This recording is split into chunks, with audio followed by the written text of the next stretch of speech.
Welcome back to the SimGeeks podcast. We are your hosts, William Belk and David Schablock, and we are actually joined by a guest today who some of you may already remember from an earlier episode, Mr. Phillip Wortham from Camels here in Tampa.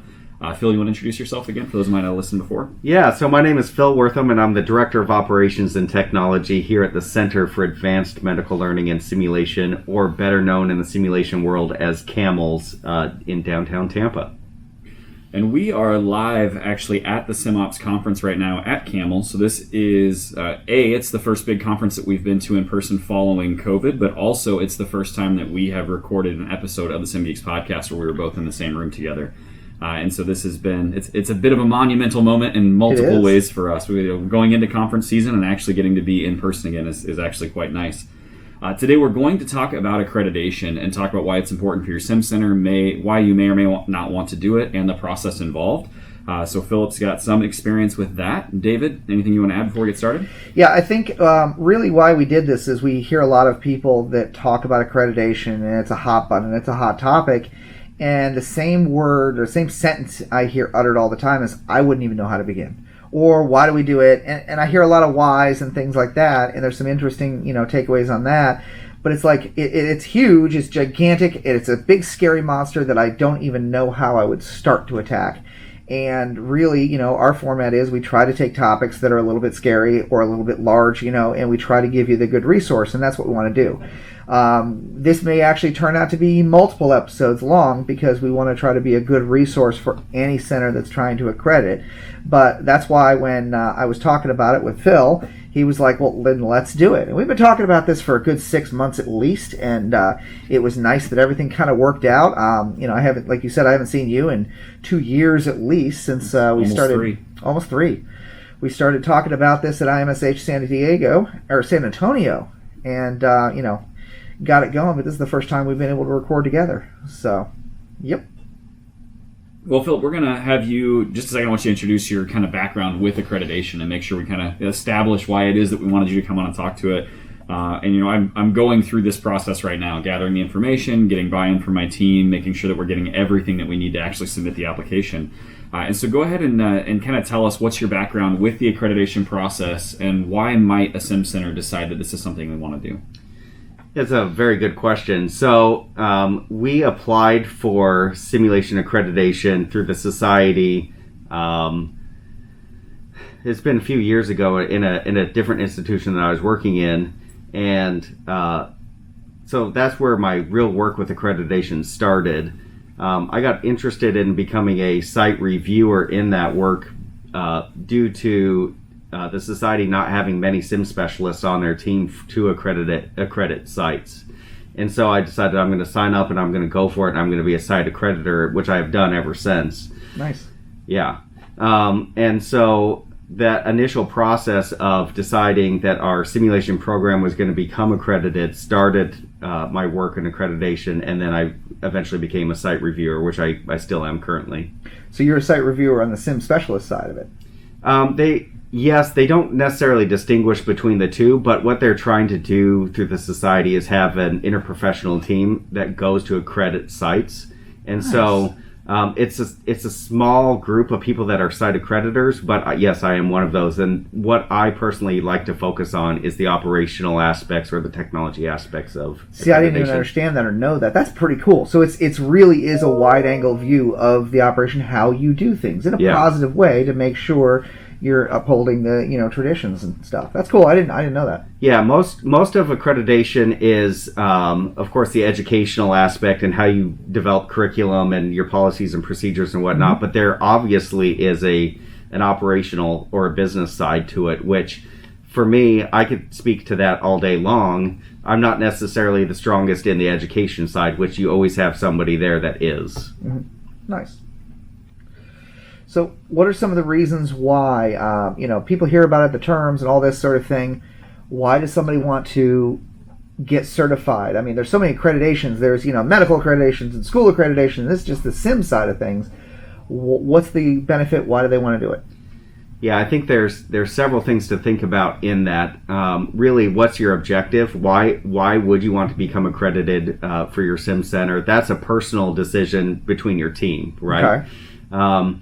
Personally, we decided to become accredited because we felt like it would drive quality. Okay. And safety as well. We wanted to be safe in running simulation, but also give us kind of more of a what's the word? It would give us it. We felt like becoming accredited would give us a more of an in with leadership. That the program wasn't just it's a fun or a nice thing to do. It's you need to do this. Yeah. So kind of a legitimacy type. Absolutely. Credibility, legitimacy. Yeah. That makes sense. And any other reasons you can think of? Some people think of it for prestigious reasons. I wanted to become accredited really specifically to drive best practice in operational effectiveness. So in becoming accredited, of course, you get the prestige part of it, and you're recognized, and you have a plaque on your wall. It really helped us develop our simulation program into a robust program that really functioned and operated really efficiently. So driving all your policies and procedures and your manuals and all the things you really should have in place anyway, accreditation forced us to get to that point. So it was more of a professionalism and a growing thing. So it was really something that made the institution have structure.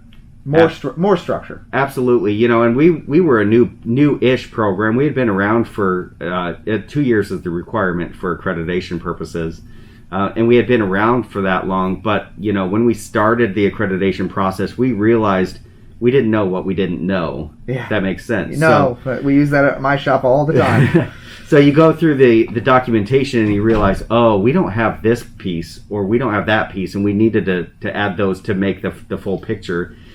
Ultimately, what happened is we became a much stronger program, and we're able to grow the program to a larger program than what it was, and it was strictly because of accreditation. Really? That right there is an impressive thought alone. The fact that you, because of accreditation, and that's what I'm restating, is because of accreditation, you got to be a much more professional organization that allowed you to continue your growth and continue your expansion. So basically, you were kind of a fledgling organization, and this is what allowed you to really grow. That's impressive. Yeah, we were good. We were a very good program before this, but we became a very, very good program, right? Okay. Very, very much organized and in the right place at the right time. So we could go to leadership at that point and say, because of accreditation, we have to do it this way. And they would have to buy in because it's accrediting standards that we had to live by.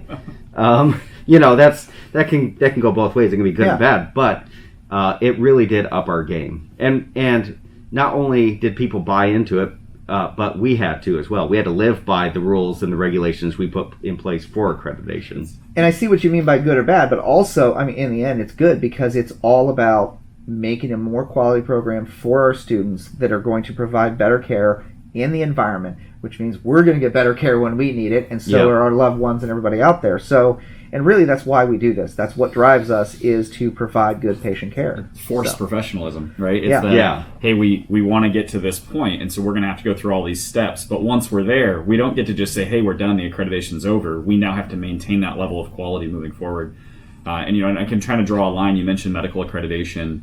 Being an educator in a highly regulated industry, on my end, we have our accreditation that we maintain as an medical company, right? And so that's my background with this, is I know how to put together folders for an accreditation and start working through processes, because it's very similar, and it's a very similar thing. So it's easy for me to sell that, or at least bring that up to my team and say, look guys, we wouldn't go without that accreditation. We want to be recognized for what we're doing here. So why don't we bring that same level of quality, make sure that we're pushing that same standard that we have for everything else we do, and bring it into the Sim Center as well. Yeah. So it's like, I joke, forced quality or forced professionalism, but it really does. It makes us be better, because now it's like, hey, all right, well, you're accredited. Now we have to maintain that level, or in a couple of years we won't get to keep it. Yeah. And it's almost forced quality, because it's not like they were out in the wild in the fields and just made up this accreditation process and like the standards. They went and they found the exact best practices, the best standards, and they made it the standard. And all they're doing is basically saying, all you got to do is live by the standard, have your things in line, and we will recognize you as an accredited process. Am I wrong? Is that? Yeah, no, that's right. I mean, and if you think of your favorite fast food joint, that's franchised across the country. I know we're not talking about fast food. No, I love it. I can see where you're going with this. This is great. But if you had people cooking fries a different way at different locations, that quality is terrible. Yeah. So really, from my perspective, what's really nice is you're driving the quality of healthcare simulation in your institution. It's great, right? That's actually cool. But you are driving overall patient safety and quality and setting standards across the country and really globally. We're doing it the same way. We're very organized at the same level, and that's why you would accredit, right? So you're a franchise doing the same things, the same time, the same way, for the most part. Yeah, I mean, every shop's different, and I get Sure. that, but it's the standards, the professionalism, and the best practices. Absolutely. So, actually, that's a cool way I hadn't thought about. So then, so it really kind of brings up, we're talking about why we would do it and why it's important, but where do we start, right? When we start looking at these applications, there's a lot of information. What's your recommendation for like an easy starting point to say, you know what, we're starting from square one. Here's the first 3 steps to get moving in the right direction. Yeah, so you can download the blueprint from the SSH website to help you walk through the process. It is a multi-page document, so it can be very overwhelming. Yeah, it's scary. It is. It's like eating an elephant, right? My advice is eat it one bite at a time. So the way that the document is structured is it's bullet pointed, and I say take step 1. And that step 1 might be you need a mission and vision statement listed for your simulation program. But really just go line by line. Don't look at it as a whole and kind of panic or freak out, right? One step at a time. But even people look at a mission statement, they're like, I wouldn't know where to start with that. So Yeah. What's your advice as far as that? So it's interesting. When we went for accreditation, we were not allowed to develop our own mission statement. Oh, wow. Outside of what the institution already had. So we were a hospital-based system, and the system said, there's no other mission statements in any other units or, programs or anything. The mission statement for the hospital system is it. Okay. So that was really awesome, because what we realized at that point, quite by accident, was we don't need to reinvent the wheel. So we took that mission statement for the hospital system, but there were standards throughout that blueprint that we said, we don't need to reinvent that policy or that procedure or this or that. If the hospital institution has something already in writing that we live by anyway, use that as your go-to point. And it saves a lot of time. Nice. For a mission statement, not to go too far off track, keep it short, right? It doesn't have to list everything you would normally do in your sim program, right? Keep it short and simple and sweet. Yeah, I've had to write a few of these things in my career for either a nonprofit organization I was working with in Oklahoma, or when I was starting this accreditation, we did write one specific to our sim program, just because the sim program, there's so many different branches of my company that there really is a difference. Again, jokingly, plagiarism, right? Look around, find one you really like, and then modify it to fit your needs, right? You're not going to plagiarize it or steal it from someone, but find examples of mission statements out there and say, I really appreciate that. However, it doesn't necessarily fit me perfectly or fit my program, so here's what I'm going to do instead, is I'm going to change these things and address it. And that is quite honestly how I came to most of them over the years, is simply saying, look, I know that similar companies or similar people, people with similar visions are using this type of wording, so I'm going to use something very similar to that. Yeah, I think that brings up a really good point as well, that we say don't reinvent the wheel, borrow from your own corporation, but there are simulation programs that are accredited already, whether it's full or partial accreditation. Reach out to your friends within the community and see what they have done. Now, they may not share everything, right? And that's okay. But there are tips and tricks that your local sim centers or the state over or whatever, they'll give you some tips to work through. You mean, like we've said before on the podcast, you're not alone. You are not alone in this, right? And it's the old Steve Jobs thing. Steve Jobs said, good artists create, great artists steal. And it's not stealing, it's borrowing on the strengths of others, especially when you don't need to start from ground zero if somebody else has got it. So like you went to your organization and it was already basically started for you, and therefore you don't have all that angst and all that nervousness of where do I begin. It's already began. Don't even worry about that. Just take the ball and go. Yes. So, I have a good friend who says not stealing is called living off the land. That's good. Creative borrowing. Yep. And it's using the strengths of other people that have come before you. And again, you're communicating with them, you're letting them know and things like that. It's not, sinister. It's really just, therefore you don't have to start it from, you don't have to worry about the elephant. You just, start from somewhere and build. And again, even when you're accrediting, reach out to other centers that you might be friendly with and say, okay, where were your sticking points? What was the problem? What caused you the most heck? So I was just going to say, believe it or not, there are people out there that will consult for accreditation as well. Yeah. You have to search around, but there are people you can pay to help you do that. It's a tricky balance. You have to be careful with going that route, and a consultant, they may lead you astray. It may not be best practice, but there are people that do it. I've heard some good and I've heard some bad stories on that, and that's, I wasn't going to touch that, but so just know what you need so that, it's like a second opinion. Yeah. So we've talked about your experience. You've been through this process with another organization. You just recently are coming up for accreditation here as well, right? So the Camels here in Tampa, we're coming up for accreditation, and our paperwork is due yesterday. It's due now. So we are ready to submit and go. So the reaccreditation portion is different than the full accreditation. It's more of, have you kept your documents maintained, and policies that have changed and whatnot. It's still a ton of work, but it's just different. Okay.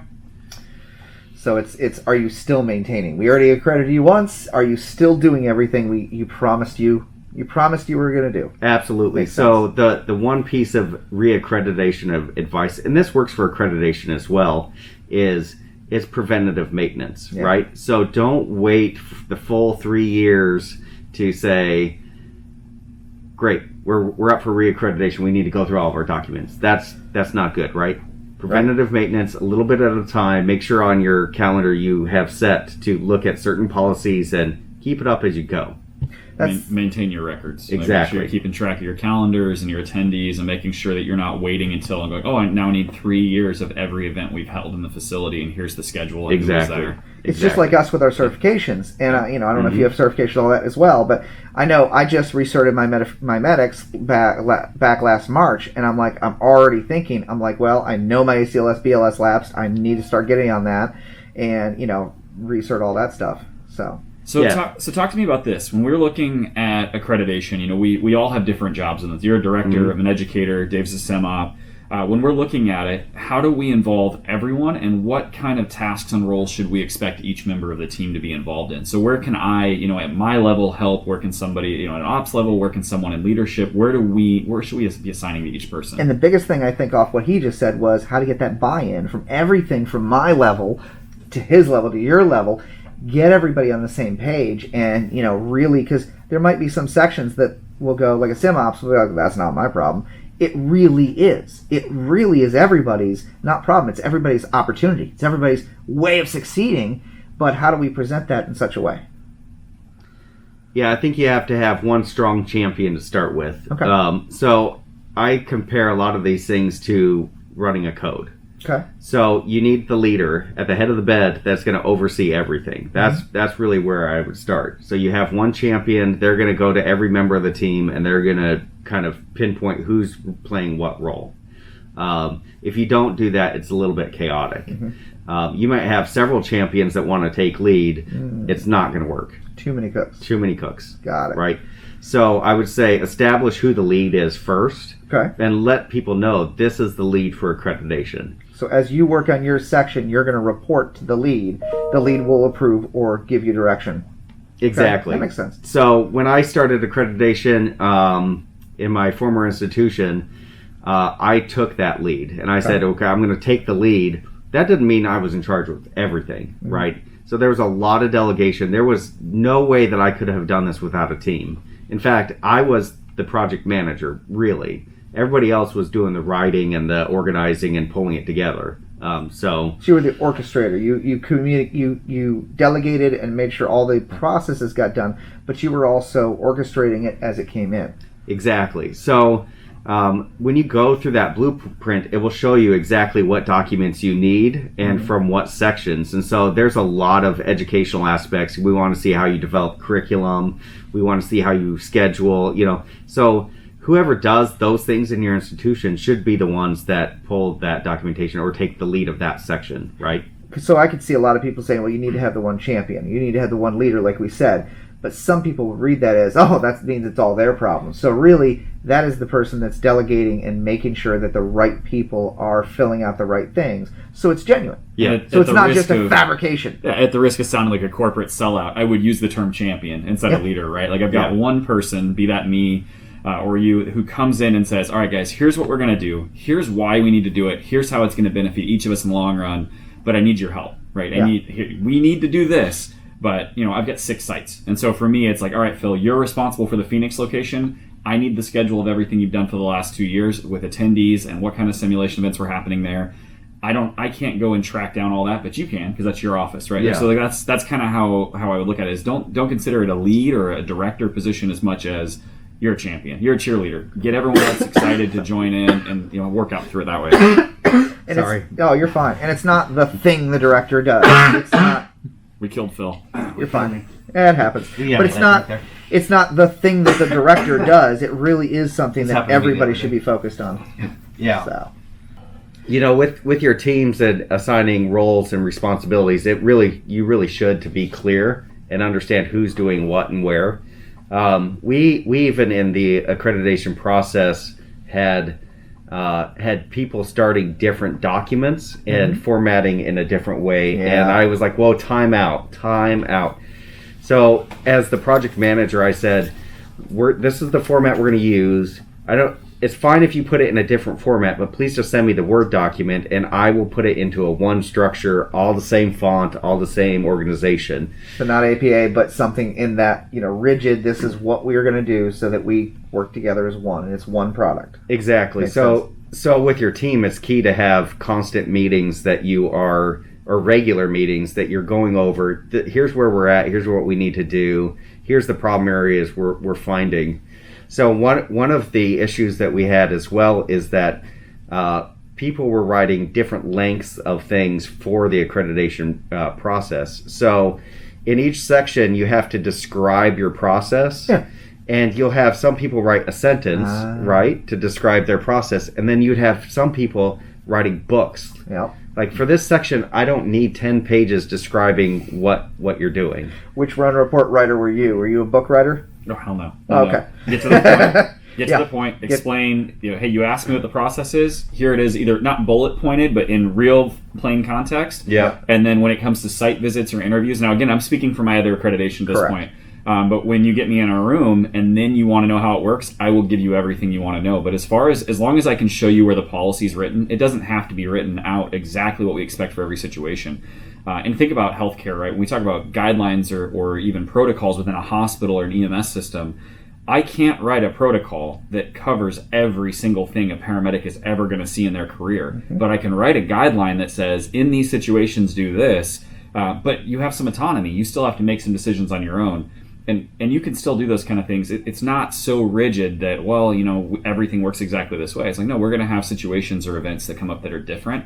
And in those, this is the policy we follow, even though it's not a checklist for everything we have to do throughout the day. You want to be nimble enough to be able to change when needed, but still structured, right? That's the key in writing any policy or procedure.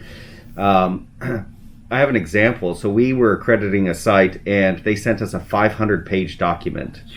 That was all of their, they followed the blueprint and they filled out everything they needed to. It was great. It was a beautiful document, but it was 500 pages long. As accreditors, there's generally, depends on the size of your institution, but there's generally 3 site reviewers that review it. There was no way we could go through the 500-page document. Of course, we read a big chunk of it, but it's so time consuming, and for accreditation, you don't need that much detail. Sometimes less is more, right? Paint the picture and move on. Paint the picture and move on.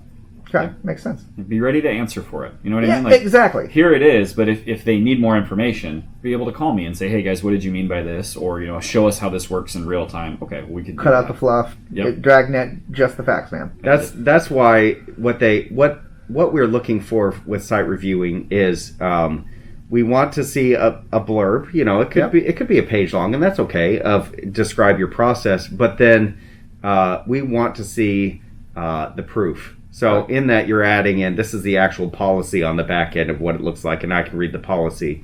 So if you have the documentation to back it up and the interviews match up, you're probably fine with that piece of the accreditation process. Good. So that actually segues me into what I was trying to finish up with here. I was going to ask you, what are you looking for? Is there anything specific that as we're going through this process, or as a sim center is kind of preparing, there is the checklist, there is all the help, and that's been really nice. So on the SSH website, you can download the template for what your agenda or what your schedule should have looked like for the last couple of years. You can download a bio sketch so that you know what information to provide for each of your employees. Mm-hmm. That's really nice. And it doesn't sound like that's always been there, right? But it's there now. It's there now, yes. And so aside from those kind of things that are really obvious and they're painted for us, what is it, either as a reviewer or either on site or wherever, with the documentation, is there anything you really want to see? Is there something we should definitely be sure to include that may or may not be real obvious in the application?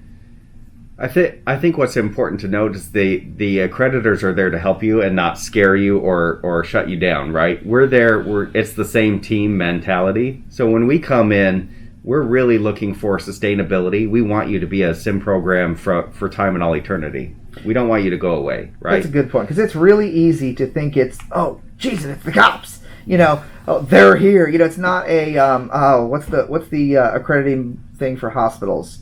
JACO. JACO. It's not JACO. It's this. You are actually trying to grow them as well. You are trying to champion them. You want to see them succeed. That's a really huge point that's easily missed.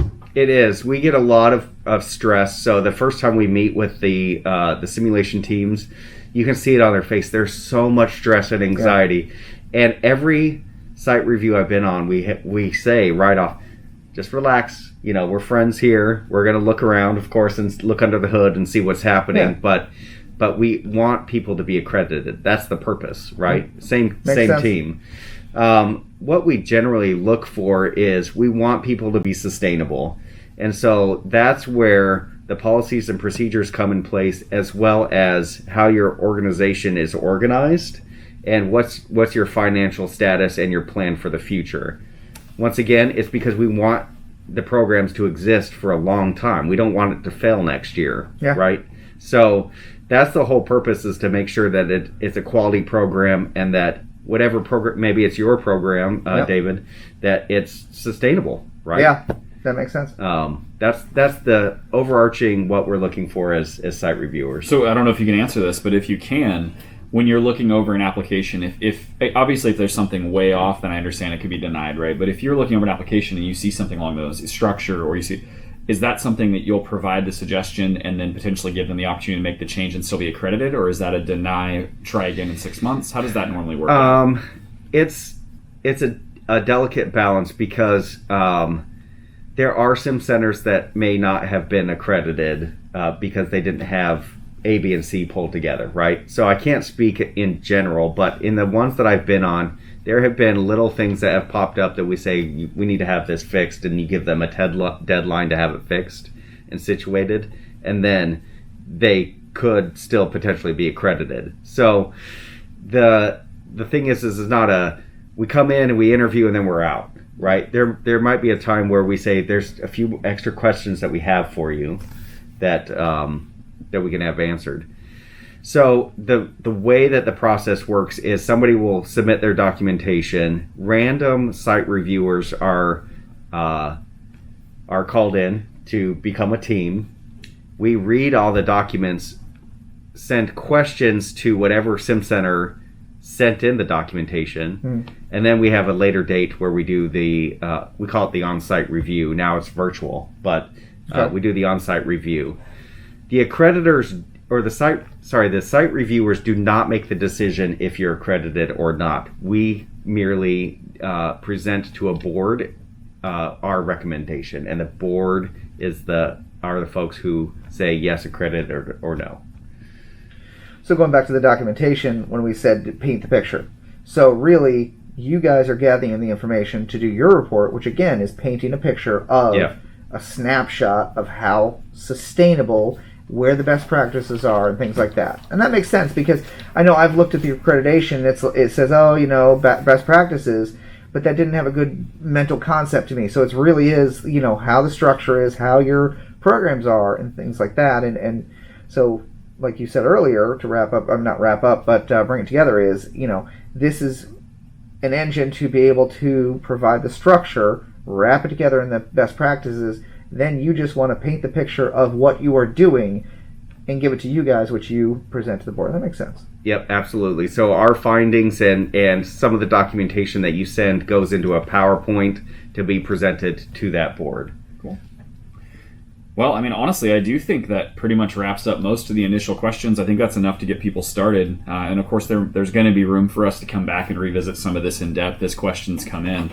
But Phillip, before we do round this up, anything you want to add? Anything we've missed? Anything that you have to say on this process? Yeah, the only thing I would add is don't make it more stressful than what it is, right? So there can be a lot of anxiety involved, but yes, a lot, which scares off a lot of people initially. Yeah. Keep it simple, and it's one bite at a time. David, anything to add? No, that was great because you got to be able to start somewhere. That makes sense. Nope. All right, guys. Well, we appreciate your time. I want you all to have a wonderful night, and we will have additional content coming out from here at SimOps. So from SimOps 2021, I'm William Belk, and this is David Shablak signing off. Thank you.